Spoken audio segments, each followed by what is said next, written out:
तो hello friends, welcome back to my YouTube channel.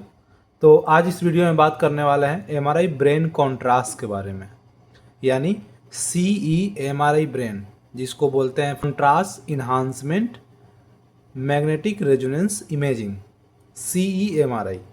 ठीक है, तो इसको स्टेप बाय स्टेप हम देखने वाले हैं कि कॉन्ट्रास्ट हम आखिर देते ही क्यों हैं। ठीक है, एक तो प्लेन ब्रेन हो गया, अभी हम ब्रेन के बारे में बात कर रहे हैं। एक तो प्लेन ब्रेन हो गया, एक होता है कॉन्ट्रास्ट के साथ स्कैन करना। तो ये दोनों में फ़र्क क्या है और किस लिए करते हैं, इसका क्या बेनिफिट होता है, क्या हमें रिजल्ट मिलता है, इसके बारे में हम इस वीडियो में देखने वाले हैं। अगर आप फ्रेशर स्टूडेंट हैं या फिर टेक्नीशियन हैं या रेडियोलॉजी स्टूडेंट हैं तो आप इस चैनल को सब्सक्राइब करके रखें और इस वीडियो को लास्ट तक ज़रूर देखें। आपको बताते हैं कि कॉन्ट्रास्ट आखिर देना ही क्यों होता है, क्यों ज़रूरी होता है कॉन्ट्रास्ट, आखिर नहीं देंगे तो क्या प्रॉब्लम है और देने से क्या हमें बेनिफिट होता है। ठीक है, तो आपको स्टेप बाय स्टेप हम दिखाने वाले हैं। जैसे मेरे पास ये पेशेंट है जिसका हम CE-MRI ब्रेन किए हैं। तो सबसे पहले कॉन्ट्रास्ट करने से पहले हमें प्लेन ब्रेन करना होता है। अभी आपको हम सिर्फ इमेज दिखा रहे हैं और बता रहे हैं, बाद में हम नेक्स्ट वीडियो जो आएगा हम आपको पेशेंट के सामने पोजीशन, स्कैनिंग और साथ में आप पेशेंट को आपको हैंडलिंग भी बताएंगे, कॉन्ट्रास्ट कैसे दिया जाता है, फुल प्रोसेस बताएंगे आपको।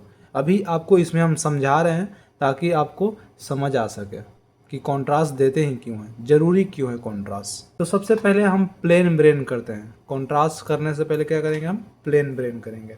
तो प्लेन ब्रेन में सीक्वेंस है, सबसे पहले T2 लेते हैं हम। ठीक है, सभी जगह का अलग अलग रूल है, सीक्वेंस कोई आगे पीछे लेता है उससे कोई दिक्कत नहीं है, पर जितना हम अभी ले रहे हैं लगभग कह सकते हैं इतना सीक्वेंस ब्रेन में चलता है और सभी जगह लिया जाता है।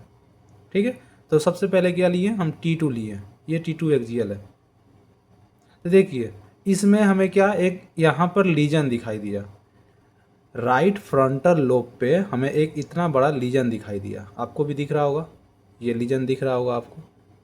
ठीक है, तो इस लीजन को अच्छे से अध्ययन करने के लिए पहले तो आप पूरा ब्रेन प्लेन करिए, उसके बाद इस लीजन को देखने के लिए हम ब्रेन कॉन्ट्रास्ट किए, यानी कॉन्ट्रास्ट देकर दोबारा स्कैन करते हैं। तो आपको आगे दिखाते हैं ये लीजन कैसे इन्हांसमेंट होता है। अभी तो आपको सेम कलर का दिख रहा होगा, सेम इन्हांसमेंट दिख रहा होगा। ये T2 सीक्वेंस हो गया। फिर उसके बाद ये फ्लेयर चलाएं हम। फ्लेयर को देखिए कुछ इस तरह से, इसमें ये लीजन देखिए, ये लीजन अभी भी ये सेम कलर में है, यानी पैटर्न जो है सेम है, ये इन्हांसमेंट क्या है, सेम है। अभी भी अच्छे से इसका साइज हम नहीं देख सकते हैं, साइज जो शेप होता है साइज इसका है, अच्छे से हम नहीं देख सकते हैं। ठीक, T1 देखते हैं, ये क्या हो गया, T1 सीक्वेंस हो गया। ये सभी सीक्वेंस का आइडेंटिफिकेशन भी हम आगे आने वाले वीडियो में बताएंगे आपको, तो इसलिए तो आपको बोलते हैं हमेशा चैनल को सब्सक्राइब करके रखें। तो ये T1 लीजन, T1 में देखिए लीजन कुछ इस तरह से दिख रहा है। ठीक है, उसके बाद हम डिफ्यूजन देखने वाले हैं, ये B0 हो गया और ये B1000 हो गया। ये क्या हो गया, B1000। ये सीक्वेंस इन्फार्क्ट के लिए सबसे बेस्ट होता है। ठीक है, बात करते हैं ADC। तो ADC में लीजन कुछ इस तरह से दिखाई दे रहे हैं। अब बात करते हैं हम SWI, जिसमें हम मैग्नीट्यूड, फेज, कॉन्ट्रास्ट, ये 4 सीक्वेंस आते हैं। ठीक है, ये फेज कॉन्ट्रास्ट हो गया। इसमें देखिए ये मीप हो गया, मीप में तो दिख ही नहीं रहा है। ठीक है, ये SWI सीक्वेंस में ही है। ये लीजन कुछ इस तरह से दिख रहा होगा आपको, हल्का फुल्का दिख रहा होगा इसमें, बाकी ये एडिमा दिख रहा है। ठीक है, कुछ इस तरह से ये एक्जियल हो गए, एक्जियल इतना ही चलाते हैं। अब बात करते हैं कॉर्नल में। कॉर्नल में काफ़ी जगह T2 चलाते हैं, कोई फ्लेयर चलाता है, तो उससे कोई दिक्कत नहीं है। ये कुछ इस तरह से लीजन दिख रहा होगा आपको गोल।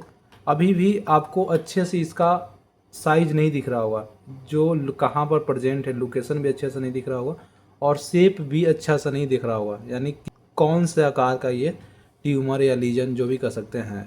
ठीक है, तो देखिए यहाँ लास्ट एक क्या ले लिए हम, सैज ले लिए, T2 सैज। ये देखिए कितना अच्छा से इसमें दिख रहा है, पर ये सेम इन्हांसमेंट है। ठीक है, अब देखिए इतना तो हम प्लेन ब्रेन में करते हैं, ठीक है, इतना प्लेन ब्रेन में करते हैं।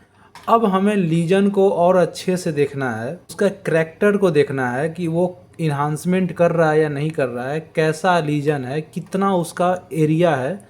अच्छे से इसको रिपोर्टिंग करना है अगर डॉक्टर को, तो वो कॉन्ट्रास्ट एमआरआई करवाएंगे ही करवाएंगे। अगर ब्रेन में कोई लीजन या कोई प्रॉब्लम आपको दिख रहा है तो अधिकतर वो ब्रेन एमआरआई में कॉन्ट्रास्ट सजेस्ट किया जाता है डॉक्टर के द्वारा। ठीक है, तो कुछ ये लीजन दिखाई दिए, अब क्या कि डॉक्टर बोले कि इनका कॉन्ट्रास्ट करवाना पड़ेगा। तो हमने अब क्या किया, कॉन्ट्रास्ट करने के लिए सबसे पहले तो एक T1 तो एफएस ले सकते हैं आप, या तो T1 ले सकते हैं आप, पहले जो T1 लिया गया था। अब यहाँ पर गौर करिएगा कॉन्ट्रास्ट में कौन कौन से सीक्वेंस चलते हैं।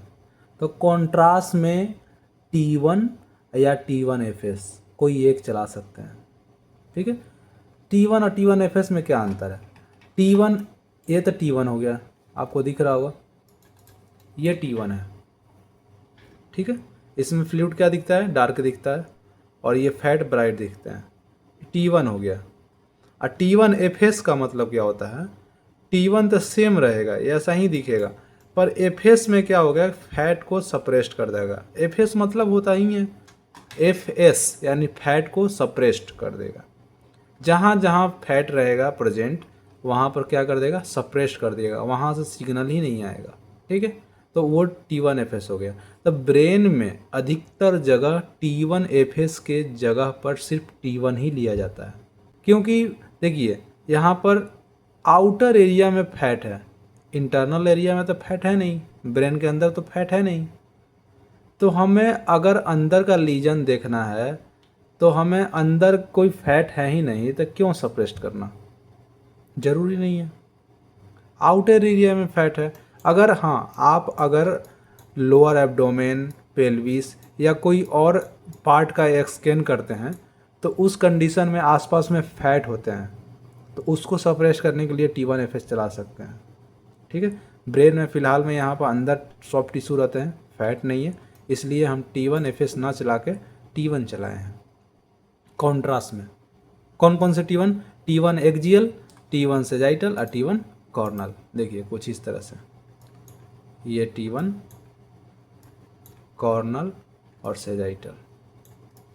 देखिए क्या क्या चलाया हम T1 में, ये T1 एक्जियल चला दिए, T1 सेजाइटल चला दिए और T1 कॉर्नल चला दिए। पर इसमें ध्यान से देखिएगा कॉन्ट्रास्ट देने के बाद क्या इन्हांसमेंट कर रहा है, क्या इन्हांसमेंट कर रहा है। इसमें आपको साफ पता चल रहा होगा कि ये ट्यूमर इतना बड़ा, साफ पता चल रहा है इसमें। उसके कंपैरिजन बताइए, कॉन्ट्रास्ट देने के फ़ायदे कितना है, ये सीधा लोकेशन, इसका साइज, शेप सब पता चल जाएगा आपको। और ये कौन सा ट्यूमर है, ये मेनिंजेस के लेयर के पास है, तो इसको ट्यूमर को बोलते हैं मेनिंजियोमा, मेनिंजियोमा बोला जाता है। ठीक है, ये मेनिंजियोमा ट्यूमर है जो कि नॉन कैंसरस बिनाइन ट्यूमर होता है। और ये पेशेंट का सिम्टम क्या है, हेडेक और चक्कर आता था। तो कुछ कुछ सिम्टम थे, ज़्यादा कोई सीवियर सिम्टम नहीं था। फिर भी इनके जब एमआरआई ब्रेन किया गया तो इतना बड़ा लीजन दिखाई दिया, ट्यूमर दिखाई दिया। अब जिसे क्या करना पड़ेगा, ऑपरेशन करके निकालना पड़ेगा, नहीं तो ये समय के साथ साथ और बड़ा होता जाएगा। तो सेजाइटल में कुछ इस तरह से दिखाई दे रहा है। अब देखिए कॉर्नल में, देखिए ये कॉर्नल में कुछ इस तरह से दिखाई दे रहे हैं। ये मिड लाइन को भी शिफ्ट कर रहा है, यानी मिड लाइन जो होते हैं ना, बीचों बीच जो मिड लाइन पीट होता है, उसको ये क्या कर रहा है, कंप्रेस कर रहा है, जिसके कारण से क्या हो रहा है, ये कंप्रेस हो रहा है, तो ये मिड लाइन शिफ्ट हो रहा है, इधर का साइड, लेफ्ट का साइड क्या हो रहा है, शिफ्ट हो रहा है। ठीक है, और देखिए एक्जियल में, देखिए एक्जियल में कुछ इस तरह से दिखाई दे रहे हैं। तो इसलिए हम कॉन्ट्रास्ट एमआरआई कोई भी ब्रेन या कोई भी पार्ट का कॉन्ट्रास्ट करते हैं, ताकि हमें कोई लीजन, कोई पैथोलॉजी जो प्लेन में नहीं दिख रहा है, रूटीन में नहीं दिख रहा है, वो कॉन्ट्रास्ट देने के बाद इन्हांसमेंट कर जाएगा और दिख जाएगा। अधिकतर इसलिए दिया जाता है। कॉन्ट्रास्ट देने का मेथड भी अलग अलग होता है, डायनेमिक होता है, स्टैटिक होता है। तो अभी ये जो आपको दिख रहा है स्टैटिक है। डायनेमिक क्या होता है ये आगे आने वाले वीडियो में हम बताएंगे। कॉन्ट्रास्ट देने के दो मेथड होते हैं, एक डायनेमिक एक स्टैटिक। तो ये एक तो रीज़न हो गया कि कोई लीजन को इन्हांसमेंट करने के लिए, कोई पैथोलॉजी को पकड़ने के लिए इसलिए कॉन्ट्रास्ट दिया जाता है ताकि हमें इसका रिजल्ट बेस्ट मिले। तो ये छोटा सा वीडियो था। अगर आपको पसंद आया होगा तो लाइक कर दें और कमेंट करें और साथ में शेयर कर दें अपने दोस्तों के साथ जो आपके फील्ड से जुड़े हुए हैं। मिलते हैं नेक्स्ट वीडियो में, तब तक के लिए जय हिंद।